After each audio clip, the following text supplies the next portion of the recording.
Thank you very much. Appreciate it. And I appreciate all of our great senators and so many of our representatives for being here.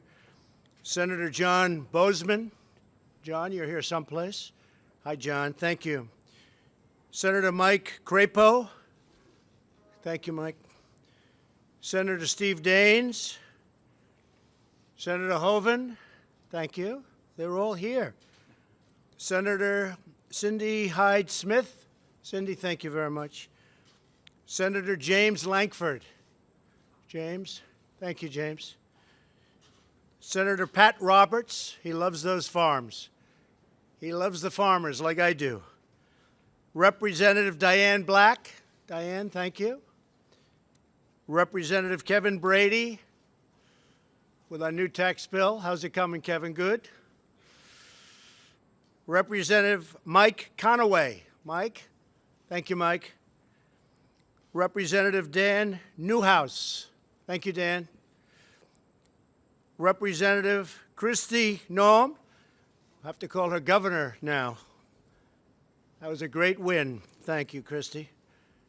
Representative David Reichert. David, thank you. So we had a big day, very big. We met right here at the White House to launch a new phase in the relationship between the United States and the European Union, a phase of close friendship, of strong trade relations in which both of us will win, of working better together for global security and prosperity, and of fighting jointly against terrorism.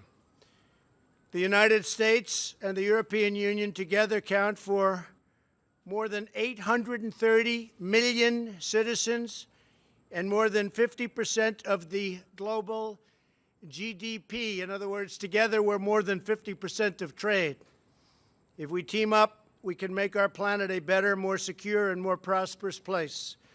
Already today, the United States and the European Union have a $1 trillion bilateral trade relationship, the largest economic relationship anywhere in the world. We want to further strengthen this trade relationship to the benefit of all American and European citizens. This is why we agreed today, first of all, to work together towards zero tariffs, zero non-tariff barriers, and zero subsidies on non-auto industrial goods. Thank you. Thank you. Thank you. We will also work to reduce barriers and increase trade in services, chemicals, pharmaceuticals, medical products, as well as soybeans. Soybeans is a big deal.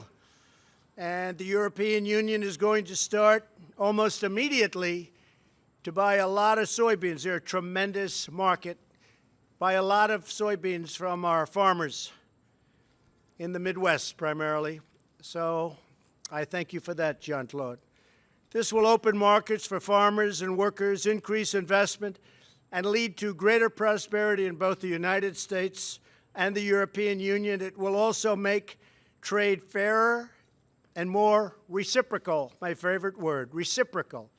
Secondly, we agreed to a strengthening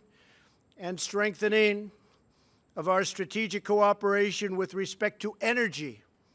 The European Union wants to import more liquefied natural gas, LNG, from the United States, and they're going to be a very, very big buyer. We're going to make it much easier for them, but they're going to be a massive buyer of LNG, so they'll be able to diversify their energy supply, which they want very much to do, and we have plenty of it. Thirdly, we agreed today to launch a close dialogue on standards in order to ease trade, reduce bureaucratic obstacles, and slash costs dramatically. Fourthly, we agreed to join forces to protect American and European companies from better and really better than ever. We've never done like we're doing, I can say, from the standpoint of the United States. We've never done this well, but we're going to do a lot better after we do this deal and other deals that we're currently working on. Likewise, the European Union is going to do better, stronger, bigger. We will therefore work closely together with like-minded partners to reform the WTO and to address unfair trading practices, including intellectual property theft, forced technology transfer, industrial subsidies, distortions created by state-owned enterprises, and overcapacity. We decided to set up immediately an executive working group of very intelligent people on both sides. They'll be our closest advisors, and they're going to carry out this joint agenda. In addition, it will identify short-term measures to facilitate commercial exchanges and assess existing tariff measures and what we can do about that to the betterment of both. While we are working on this, we will not go against the spirit of this agreement unless either party terminates the negotiation. So we're starting the negotiation right now, but we know very much where it's going. We also will resolve the steel and aluminum tariff issues, and we will resolve retaliatory tariffs. We have some tariffs that are retaliatory, and that will get resolved as part of what we're doing. And with that, Jean-Claude, please. Mr. President, ladies and gentlemen, when I was invited by the President to the White House, I had one intention.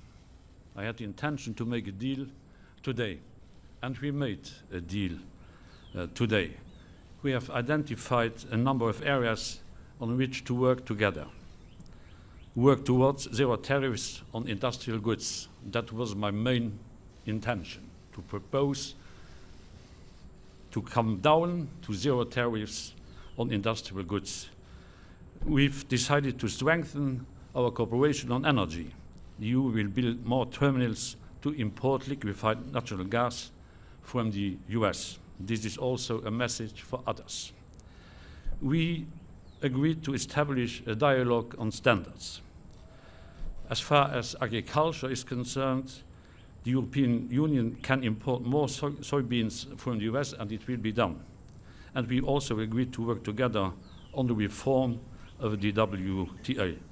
This, of course, is on the understanding that as long as we are negotiating, unless one party would stop the negotiations, we will hold off further tariffs and we reassess existing tariffs on steel and aluminium.